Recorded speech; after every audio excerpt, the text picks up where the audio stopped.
मान रहे हैं कि कांग्रेस पार्टी के आने की वजह से आम आदमी पार्टी हारी है, तो आम आदमी पार्टी के आने से तो कांग्रेस भी भगाई गई थी, उनकी राजनीतिक जमीन इतनी सिकुड़ गई थी। वैसे ही आप देखेंगे कि पूरी तरह से टूट के कगार पर है आम आदमी पार्टी, और इस आपदा का वाकई में राजनीतिक खात्मा होने वाला है। शीला दीक्षित पर खासतौर से उसी सीएजी रिपोर्ट का इस्तेमाल करके वो आंदोलन से उन्होंने पार्टी बनाई, पार्टी जैसी बनी, फिर उस पर मुख्यमंत्री भी बने। अब वही सीएजी रिपोर्ट जो उनके भ्रष्टाचार का हिसाब किताब दे रही है, बाकायदा आंकड़ों के साथ, सबूतों के साथ, उसको वो टेबल नहीं करना चाह रहे थे। देखिए, दो बातें, जब हम बात करते हैं वोट शेयर की और फिर हम बात करते हैं सीट शेयर की, तो इसको समझना बहुत जरूरी है।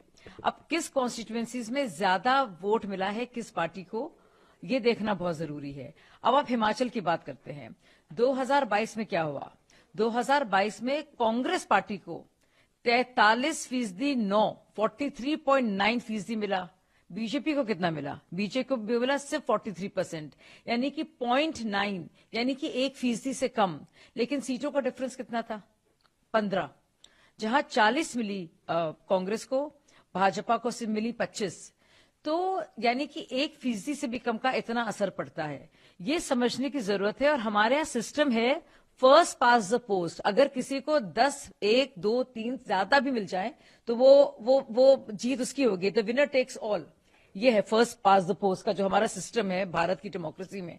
तो ये कह देना कि सिर्फ ओवरऑल वोट शेयर में सिर्फ 2% उनको ज्यादा मिला है, अपने आप में एक उसको समझना नहीं है। तो जो भी इलेक्शंस को समझता है और वोट शेयर को समझता है, हो सकता है कि 4 कॉन्स्टिट्यूएंसी से बहुत ज्यादा आपको वोट मिल गए, बाकी में नहीं है, तो जाहिर है सीटें तो आप उसी के हिसाब से जीतेंगे ना, कि यहाँ पे जो मेजोरिटी है।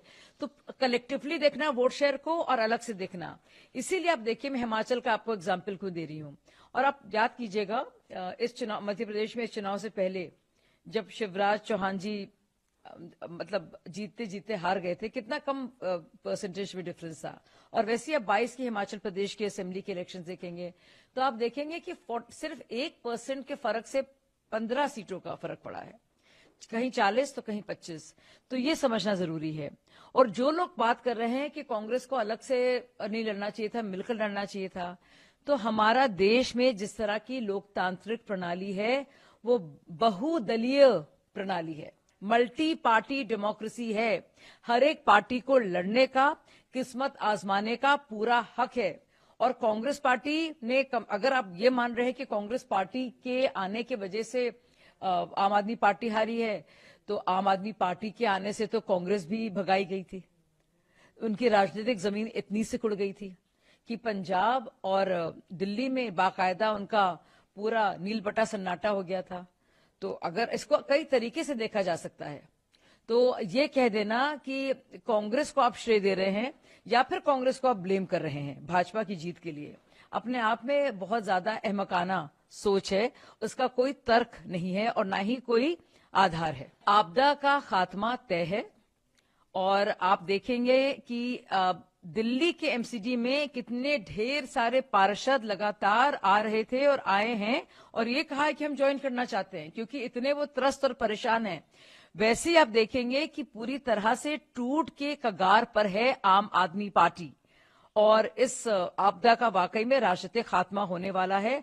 आप जल्दी ही सुनेंगी खबर और खुद देखेंगी प्रत्यक्ष रूप से किस तरह से पंजाब में, चाहे वो भगवंत मान हो या उनके विधायक हो, लगातार किस तरह से अरविंद केजरीवाल के हस्तक्षेप से या उससे पहले राघव चड्ढा के भेजे जाने से, उस तरह के हस्तक्षेप से कितने परेशान थे। और लगातार उन्होंने ये ना सिर्फ हिंट दी है लेकिन बाकायदा कहा है कि पंजाब के मुखिया वो खुद हैं।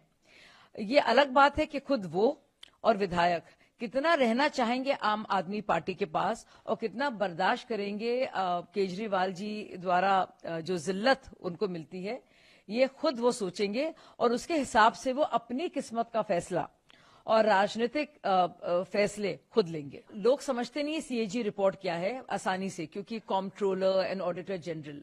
मैं आपको बता दूं कि जो कुछ भी बड़ी योजनाएं होती हैं जिन पर पैसा खर्च होता है, मुख्तलिफ राज्य सरकारें पैसा खर्च करती हैं, उसका एक हिसाब किताब है वो। अब यही अरविंद केजरीवाल और हम सब लोग जब अन्ना हजारे आंदोलन में थे और उसके बाद जब आम आदमी पार्टी बनी, बाकायदा इसी सीएजी की रिपोर्ट को इस्तेमाल करके, जिसमें उन्होंने बाकायदा टारगेट किया था यूपीए 2 के करप्शन को, मनमोहन सिंह जी के दूसरे कार्यकाल का जो 5 साल का रहा था उसको, उसके करप्शन को, और शीला दीक्षित पर खासतौर से उसी सीएजी रिपोर्ट का इस्तेमाल करके वो आंदोलन से उन्होंने पार्टी बनाई। पार्टी जैसी बनी फिर उसमें मुख्यमंत्री भी बने।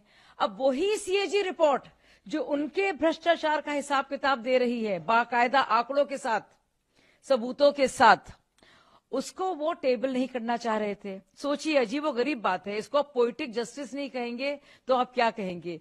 अब इसलिए जरूरी है, और मैं पूरी तरह से विजेंद्र गुप्ता जी की इस बात से ना सिर्फ सहमत हूं, लेकिन मुझे लगता है ये अनिवार्य है कि जल्द से जल्द, जैसे ही असेंबली की पहली हमारी सेशन हो, सबसे पहले सीएजी की वो रिपोर्ट जो बाकायदा प्रकाश डालती है, उजागर करती है सारे काले कारनामों के आम आदमी पार्टी के, उस रिपोर्ट को सामने रखे और बताए जो इंसान भ्रष्टाचार को लड़ने आया था कैसे सबसे बड़ा भ्रष्टाचारी खुद बन गया।